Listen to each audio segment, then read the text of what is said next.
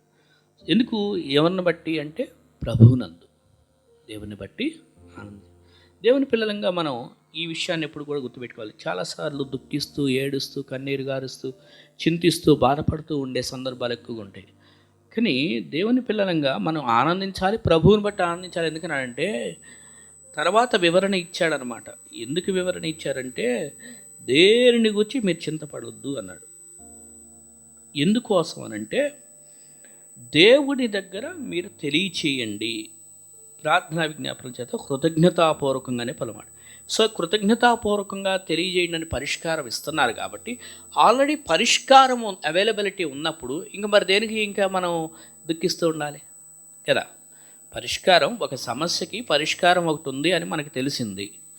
సమస్యకి పరిష్కారం ఉందన్నప్పుడు మనం ఇంకెందుకు దుఃఖించాలి, ఇంకెందుకు బాధపడాలి. సో అది ఈ విషయాన్ని అందుకోసం నేర్పిస్తున్నారనమాట. దేనిని గూర్చి చింతపడకుడి కానీ అని ఎందుకు చెప్పారు అంటే, ఆయన పరిష్కారం చేయడానికి సిద్ధంగా ఉన్నాడు. అందుచేత ఎండ్ రిజల్ట్ సంతోషం కాబట్టి, పరిష్కరించిన తర్వాత ఏదైనా కూడా సంతోషమే కదా. సో ఎండ్ రిజల్ట్, ముగింపు ఫలితం ఏంటి అంటే సంతోషం కాబట్టి, ఆనందించం కాబట్టి అదే చెప్తున్నాడు, ముందుగానే చెప్తున్నారు ఆ విషయం. దేవుడికి అంతమేంటో ముందే తెలుసు, అంతమేంటో ముందే, రిజల్ట్ ఏమొస్తుందో ముందే తెలుసు కాబట్టి అందుకే సంతోషంగా ఉండండి అన్నాడు. సంతోషించండి, ఆనందించండి. మనం ఏం చేస్తాం, ఏం దేవుడో ఏమో, ఇట్లా ఎందుకు చేశాడు, నేను ఇంతగా భక్తిగా ఉన్నాను, ఇలా చేశాను కానీ ఏంటి దేవుడిలా ఉన్నాడని మరి బాధపడతాం.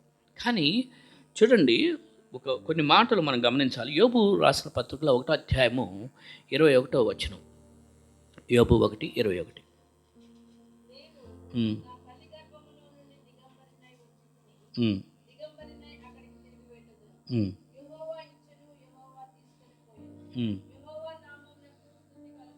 యెహోవా నామమునకు స్తుతి కలుగునుగా. కానీ దేవుని స్తుతిస్తున్నాడు. ఎవరు? యోబు భక్తుడు.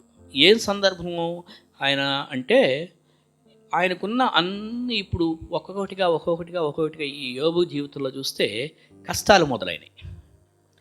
తనకిప్పుడు కష్టాలు మొదలైనవి కదా. యోబు జీవితంలో 1వ అధ్యాయం చదివితే మనకి 1వ అధ్యాయం 2వ అధ్యాయంలో కూడా కష్టాలు మొదలైనవి. ఒకప్పుడు ఐశ్వర్యవంతుడే, అన్నీ ఉన్నాయి, సుఖంగా సంతోషంగా జీవించాడు, పిల్లలు, కుటుంబము. కానీ ఇక ఒక్కొక్కటిగా కష్టాలు ఎదురవుతుంటే అప్పుడేమన్నాడంటే, దేవుని నామానికి స్తుతి కలుగును గాక, దేవునికే స్తోత్రం అని చెప్పుకుంటున్నాడు.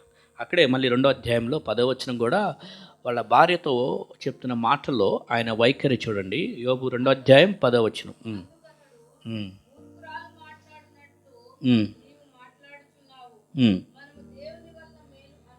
దేవుని వలన మేలు అనుభవించాము.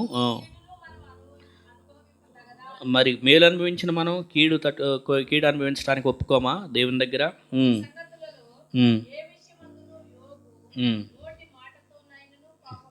అది చూసారా.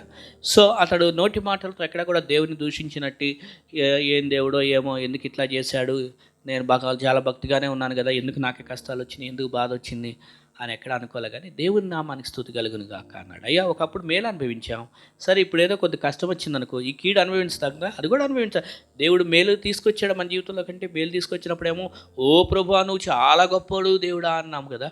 మరి అట్లాగే ఇప్పుడు కీడు వచ్చింది కూడా దేవుని స్తుతించాలి కదా అనే విధానంలో తన భార్యను సరిచేసి భక్తుడు మాట్లాడుతున్నాడు. సో ఆ పరిస్థితిని, ఆ కష్ట పరిస్థితిని భార్య ఎలా చూస్తుందంటే, ఇంకెందుకయ్యా జాళ్ళై భక్తి పక్కన పెట్టేసేసి ఆ దేవుడిని కూడా దూషించి చావు అంతే.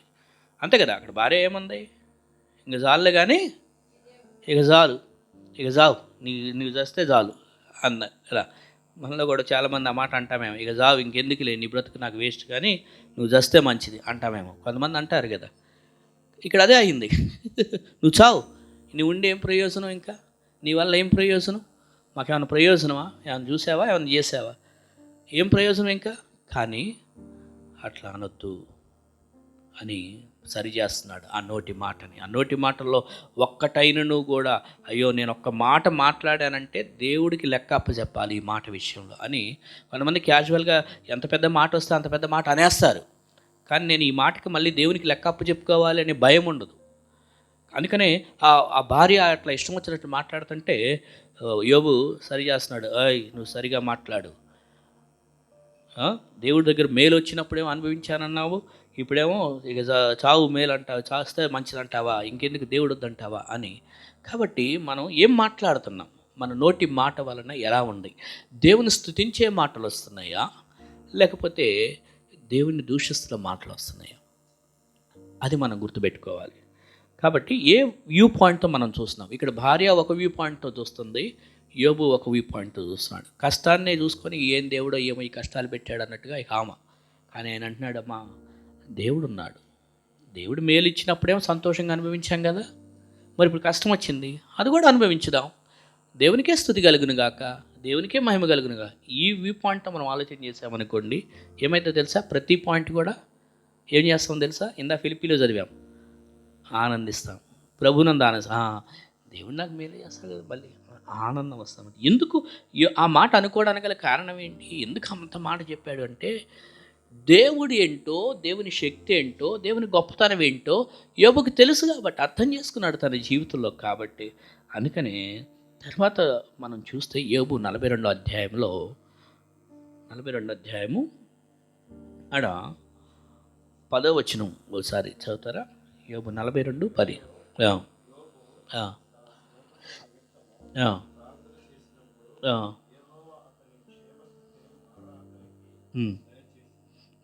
సో అతని క్షేమస్థితిని మరలా దయచేసిననుంది. అక్కడ 12వ వచనం కూడా ఒకసారి చదవండి.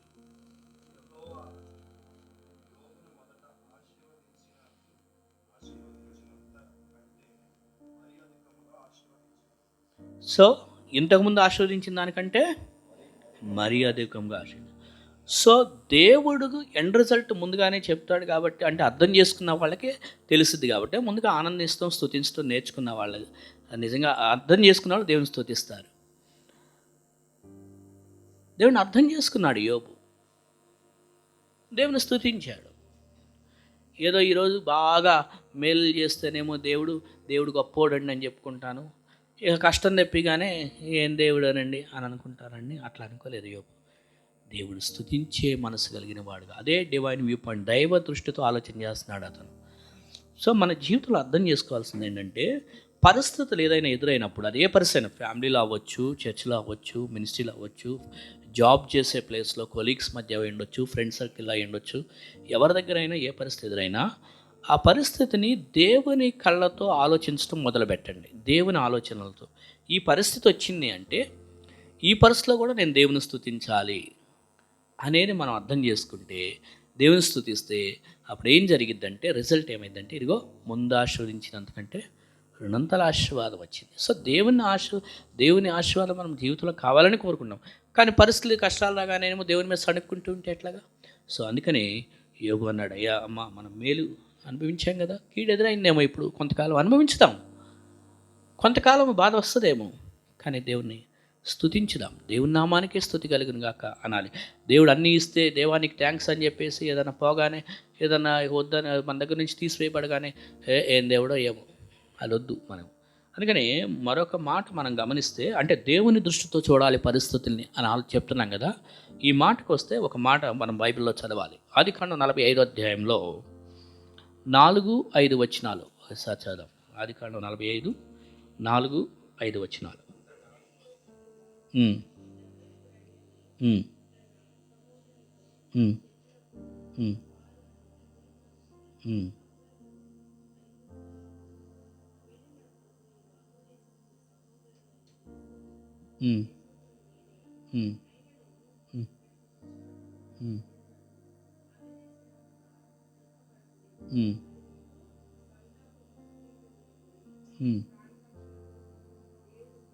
ప్రాణరక్షణ కొరకు దేవుడు మీకు ముందుగా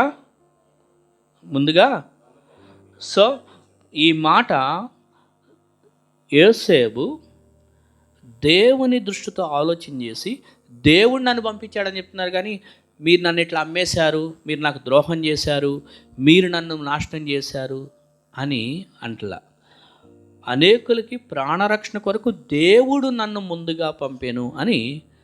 వాళ్ళ అన్నలు ఆయన్ని మీద పగబట్టిన మాట వాస్తవమే, వాళ్ళ అన్నలు ఆయన్ని తిట్టిన మాట వాస్తవమే, ఆయన్ని దూషించిన మాట వాస్తవమే, ఆయన్ని చిత్రహింసలు చేసిన పద్ధతులు వాస్తవమే, ఆయన్ని ఎన్నో రకాలుగా అపహాస్యం చేసినప్పటికీ ఆయన మాత్రం ఒకటే అన్నాడు. ఏంటి అంటే, అయ్యా దేవుడు నన్ను ముందుగా ఏం చేశాడు? ముందుగా పంపించాడు. ఎందుకోసం? నన్నేదో పెద్దోడిని చేయటం కోసమా? ఇక్కడ యోసేపు నన్ను పెద్దోడిగా చేయటం కోసం ఈ రోజున నన్ను ముందుగా ఇక్కడ పంపించాడు అన్నాడా? అనేకుల ప్రాణరక్షణ కొరకు, ఇతరులను. క్రైస్తవ జీవితం అంటే మన కోసం జీవించేది కాదు, క్రైస్తవ జీవితం ఇతరుల కోసం జీవించేది. యేసుక్రీస్తు వారు కూడా అదే చేసి చూపించాడు. సో అందుకని అనేకుల ప్రాణరక్షణ కొరకే దేవుడు నన్ను ఇక్కడికి పంపించాడు అని దేవుని కళ్ళతో, ఆ దృష్టితో, ఆలోచనతో చేసి మాట్లాడుతున్నాడు. యోసేపు ఆ మాట చెప్పగలదు. ఒకవేళ మనం ఆ ప్లేస్లో ఉంటే, వీళ్ళు నన్ను తరిమేశారు, వీళ్ళు నన్ను చిత్రహింసలు చేశారు, ఎందుకు ఇప్పుడు నేను వీళ్ళని పట్టించుకోవాలి అని అనుకునేవాళ్ళమేమో. కానీ ఆయన దేవుని దృష్టితో ఆలోచించి, దేవుడు నన్ను అంటే దేవుని ప్రణాళిక ఉంది కాబట్టి ఇది జరిగింది. సో ప్రతిదీ కూడా మనం దేవుని దృష్టితో ఆలోచించడం మంచిదన్నమాట. తర్వాత ఇంకొక మాట కూడా అక్కడే యోసేపు ఇంకొక మాట కూడా అన్నాడు. 50వ అధ్యాయంలో 20వ వచనం, ఆదికాండం 50:20. మీరు నాకు కీడు చేయను ఉద్దేశించుదురు కానీ బహుప్రజలను బ్రతికించినట్లు, బహుజనులను బ్రతికించినట్లు అది మేలుకే. సో వాళ్ళేమో కీడు చేసిన మాట నిజమే, వాళ్ళు కీడు తలపెట్టిన మాట నిజమే, సొంత అన్నలే. ఏమండి? సొంత అన్నలే వాళ్ళంతా, మళ్ళీ బయట వాళ్ళు కాదు. సో అంత కీడు చేయాలని తలపెట్టిన మాట వాస్తవమే. కానీ యోసేపు మాత్రం ఏమన్నాడంటే, అయ్యా దాన్ని మీరు కీడు చేయాలని చూసినా ఆ కీడును కూడా దేవుడు ఎలా టర్న్ చేశాడు? మేలుగా మార్చాడు. సో దేవుని దృష్టితో ఆలోచన చేసే వాళ్ళకి అర్థమవుతాయి. దేవుని దృష్టితో, దేవుని నేత్రాలతో, దేవుని మనసుతో, దేవుని ఆత్మతో ఆలోచించకపోతే పగలు, కక్షలు, కార్పణ్యాలు ఇదే అవుతుంటుంది అనమాట. ఆయన ఆ మాట అన్నాడు, నేను ఈ మాట అనాలి, ఇప్పుడు అట్లా చేశారు నేను ఇది చేయాలి, వాళ్ళు అలా ప్రవర్తించారంటే నేను కూడా ఇప్పుడు టిట్ ఫర్ టాట్. అలా కాకుండా దేవుడు దీని వెనకాల ఉండి దేవుడు జరిగించాడు, ఇది ఈ రోజున మేలు కోసమే చేశాడు అనుకోవాలి. కాబట్టి ఏ కష్టంలో నుంచి వెళ్తున్నా, ఎలాంటి దూషణలో నుంచి వెళ్తున్నా, ఎలాంటి శ్రమల్లో నుంచి వెళ్తున్నా ఈ మాట మనం గుర్తుపెట్టుకోవాలి. శ్రమలు అనేవి వస్తాయి మనకి. క్రీస్తు కూడా శ్రమ పడ్డాడు. క్రీస్తు శ్రమ పట్టడం ద్వారా ఈ రోజున మనందరికీ రక్షణ వచ్చింది కదా.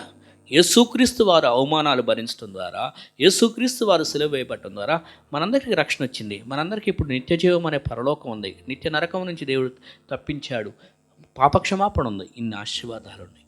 సో క్రైస్తవుని జీవితం మన కొరకు మనం జీవించాలనేది కాదు, దేవుని రాజ్యం కొరకు, ప్రజల కొరకు. యోసేపుని ఆయన్నేదో గొప్పవాడిని చేయాలనేది కాదు, ఆయన ఆ ప్లేస్లో కూర్చోబెట్టి ప్రజలకి క్షేమం జరిగించాలని. ఫర్ ఎగ్జాంపుల్ ఇప్పుడు నేను ఇక్కడికి వచ్చి నా ఇదిని బట్టే కదా ఇది నేను బోధ చేస్తే వీళ్ళు ఇది కాదు, వాళ్ళకి దేవుని మాటలు అవసరం. కాబట్టి దేవుని కోసం వచ్చినప్పుడు వాళ్ళకి నా యొక్క స్థానంలో దేవుడి ఈ ప్లేస్లో నన్ను నిలబెట్టాడు. ఇప్పుడు వాళ్ళకి నేను బోరగా వాడబడాలి. నా గొప్పతనం కాదు, అర్థమైందా? నేను కేవలం ఒక బోర మాత్రమే. ఇప్పుడు ఈ మైక్ ఉంది, ఈ మైక్ది ఏం గొప్పతనం కాదు. ఈ మాట్లాడుతున్నప్పుడు ఇందులో నుంచి వినపడుతుంది. సేమ్ వే నా గొప్పతనం కాదు ఇక్కడ, అక్కడ ప్రజలు ముఖ్యం. అక్కడ వాళ్ళకి దేవుడు కార్యం చేయడం కోసం నన్ను ఒక వెజల్గా అక్కడ వాడుకున్నాడు. యోసేపుని అలా అర్థం చేసుకున్నాడు యోసేపు. అంతేగాని నన్ను బట్టి నేను కదా, నన్ను బట్టి అట్లా ఈరోజు నా మాటలు నా గొప్పతనంతో వినాలనే కదా వీళ్ళంతా ఇప్పుడు ఇక్కడ కూర్చుంది. No no no no no no నా మాటలు వినటం కోసం కాదు ఇక్కడ కూర్చుంది. అర్థమైందా? దేవుణ్ణి ఆరాధించడానికి వచ్చిన ప్రజలు దేవుని యొక్క దేవునిలా గడపడానికి దేవుడు మాట్లాడదలుచుకున్నాడు. అందుకోసం నన్ను ఇక్కడ నిలబెట్టాడు, కానీ నా గొప్పతనం కాదు. ఈ మాట ఎందుకు చెప్పానంటే, యోసేపు అట్లా అనుకోలేదు, నేను ఇంత గొప్పవాడిని అయ్యాను కాబట్టి. నో నో నో దేవుడు దేవుడు దేవుడు ప్రతిదానికి దేవుడు దేవుడు దేవుడు ఆ దృష్టితో చూసామనుకోండి, ప్రతి పరిస్థితి బాగుంటుంది. అలా కాకుండా వీళ్ళు కీడు చేశారు కాబట్టి నేను కూడా ఆ కీడుతోనే ఆలోచన చేశాను అనుకో, దేవుని కన్నులు అనేవి మనకు అర్థం కావు. సో ఇక్కడ పాయింట్ ఏంటంటే ఫిలిప్పీ 4 అధ్యాయాలకు మరలా వచ్చేస్తే ఫిలిప్పీ 4లో నుంచి అందుకనే ఎల్లప్పుడూ ఆనందించండి. మరలా చెప్తాను, ప్రభువునందే ఆనందించండి అని బ్రదర్ అంటే అపోస్తలుడైనటువంటి పౌలు అనే సహోదరుడు చెప్తున్నాడు. అయ్యా మీరు ఆనందించండి, ఎందుకంటే దేని గురించి చింతించొద్దు, అన్నింటినీ చేయడానికి కార్యాలు చేయడానికి ఆయన ఉన్నాడు కాబట్టి కృతజ్ఞతాపూర్వకముగా.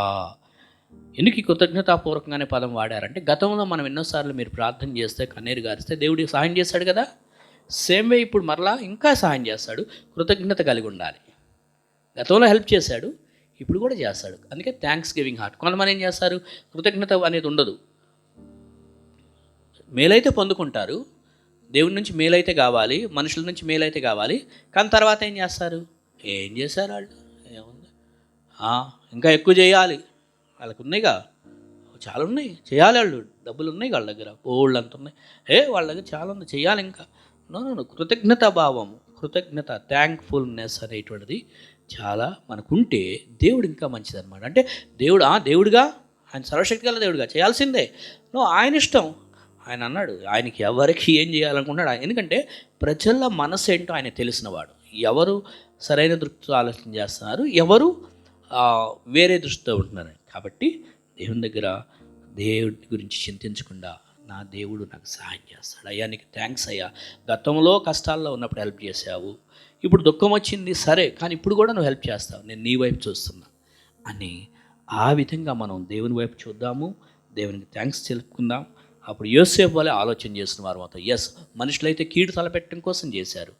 ఆయన అన్నాడు కదా ఆదికాండం 50:20, మీరైతే కీడు చేయటం కోసం చేశారు, కానీ ఆ కీడుని దేవుడు ఏం చేశాడు, మేలుగా మార్చాడు. సో మనం ఆ మనుషులు చేయాలనుకున్న కీడుని దేవుడు మేలుగా మార్చగలడు. కాబట్టి ఏ మనుషులు కీడు చేయాలనుకున్నారో అదే మనుషులు మరలా యోసేపు కాళ్ళ దగ్గరికి వచ్చినట్లుగా దేవుడు అలా మారుస్తాడు, మేలు కార్యాలు చేస్తాడు.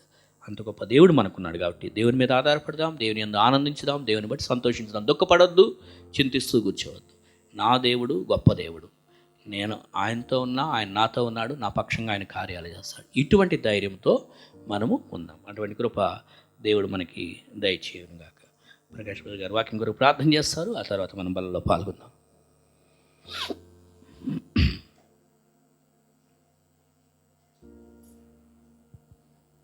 ప్రార్థించుకున్నాం. మహాపరిశుద్ధ కృపల తండ్రి, నీ పాదాలకు వందనాలు స్తుతులు స్తోత్రాలు చెల్లించుకున్నాం తండ్రి. మరొక ఆదివారం తండ్రి నేను నీ సన్నిధిలో మమ్మల్ని నిలబెట్టినందుకు మీకు వేలా స్తుతులు స్తోత్రాలు చెల్లించుకున్నాం తండ్రి. ఎందరికీ లేని భాగ్యాన్ని ప్రభావ మాకు ఇచ్చారు ప్రభావ, ఎక్కడో నశించిపోవాల్సిన మమ్మల్ని ప్రభావ వెతికి రక్షించి ప్రభావ నీ సన్నిధిని నిలబెట్టిన విధానాన్ని బట్టి నేను మీకు వేలాది స్తుతులు స్తోత్రాలు చెల్లించుకున్నాం తండ్రి. ఈ ఉదయకాల సమయంలో తండ్రి ఇక్కడ వచ్చిన ప్రతి ఒక్కరిని పైన పేరు పేరును ఆశీర్వదించిన ప్రభావ, ఎవరు అయినా ఏ హృదయంతో వచ్చారో ప్రభావ, నేను హృదయ అంతరంగా ఎరిగిన దేవ ప్రభావ మీరు పరిశీలించే దేవా, నేను వాళ్ళ హృదయాలు మీరు ముట్టండి ప్రభావ, నీ యొక్క ఆలోచనలు నాయన సభలో పచ్చని పెట్టుకుంటున్నాను తండ్రి. అలానే నేను మరి ఈ వర్తమానాన్ని దీవించిన ఆశీర్వదించిన ప్రభావ తండ్రి, వాక్యం ఎత్తబడిన ప్రభావ తండ్రి, మా హృదయాలు నీరుకటి ఫలింపజేయమని తండ్రి. నేను తన అది వ్యర్థంగా పోకుండా ప్రభావ తండ్రి, నేను సాతాను దొంగిలించుకున్న ప్రభావ, ఏదైతే నాన్న వాక్యం ద్వారా నేను మాతో మాట్లాడారు ప్రభావ, నన్ను యేసేపు ద్వారా ప్రభావ తండ్రి, ఏదైనా నాన్న మాది ఏదైనా మా మేలు కొరికే ప్రభావ, అది కీడు అయినప్పటికీ అది మా మేలు కొరికే అని చెప్పిన మాట ప్రకారం తండ్రి, మరి ఇరు వర్తమానం దీవించి ఆశీర్వదించిన తండ్రి. మరొక మీరు చిత్తమైతే మరొకసారి మేమందరం తండ్రి మీ సన్నిధిలో నిలబడి మళ్ళీ ఆనందించే భాగ్యం అందరూ దయచేసి పెట్టుకుంటున్నాం తండ్రి. అలాగే మరి వల్లలో పాల్గొంచున్నాక మన హృదయం సిద్ధపరచడం వేడుకుంటూ, మేము చేసిన అవిధేయుల నుండి క్షమించడం వేడుకుంటూ, సమస్త మహిమాగణత మీకే చెల్లించుకుంటూ నజరేయుడైన యేసుక్రీస్తు నామములో అడిగి వేడుకొని పొందుకున్నాను పరమ తండ్రి, ఆమేన్. బలలో పాల్గొనడానికి మన హృదయాలు సిద్ధ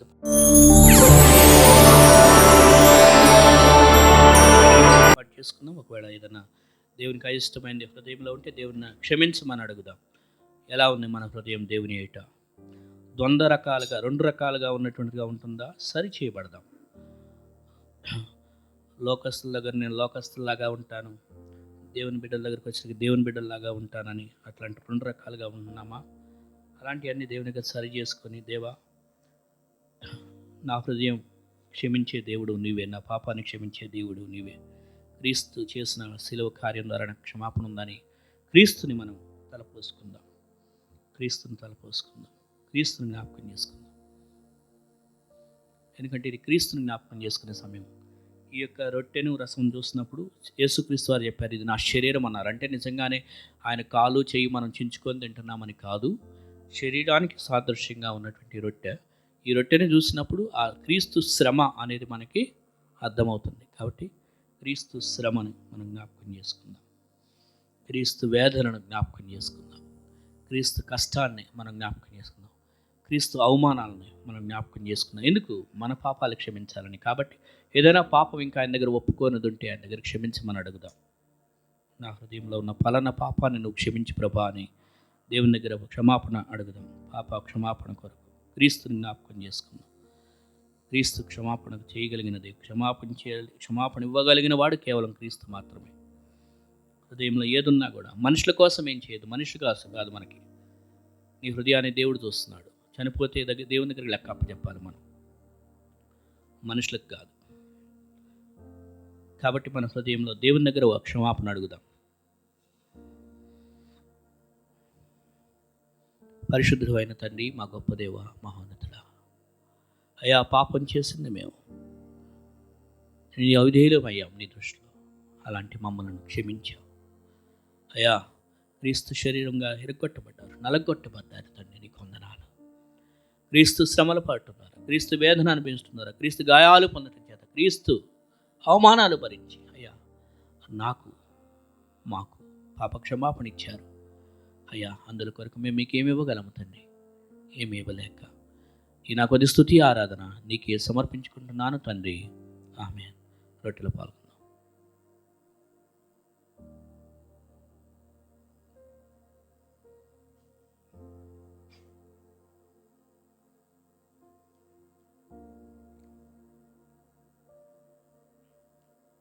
ఆ ప్రకారమే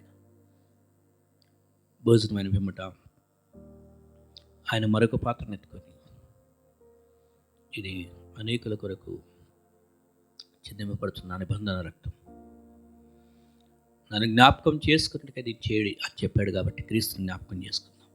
మా గొప్ప దేవా, మహోన్నతుడా, సర్వోన్నతుడా, స్తోత్రార్హుడా అయ్యా, ఈ లోకంలో మా పాపాన్ని శుద్ధీకరించగలిగినది కేవలం పరిశుద్ధ రక్తం. కాబట్టి పరిశుద్ధాన్ని క్రీస్తుని లోకంలో మా కొరకు పంపించావు. క్రీస్తు మా కొరకు పాపం లేని వాడిగా జన్మించి, పాపం లేని జీవితాన్ని జీవించి, తన పరిశుద్ధ రక్తాన్ని మా కొరకు కార్చి, తన పరిశుద్ధ రక్తంలో మా పాపాలన్నిటిని కడిగి వేసావు ప్రభా. అయ్యా, క్రీస్తు కార్చిన రక్తం ద్వారా మా పాపాలు కడిగి వేసినందుకు మేము మీకు ఏం చెల్లించగలము తండ్రి? ఏమి ఇవ్వలేక ఈ రక్షణ పాత్రను చేతపుచ్చుకొని ఈ నా కొద్ది స్తుతి ఆరాధన నీకే సమర్పించుకుంటున్నాం తండ్రి. ఆమేన్. పాత్రలో పాల్గొన్నాం.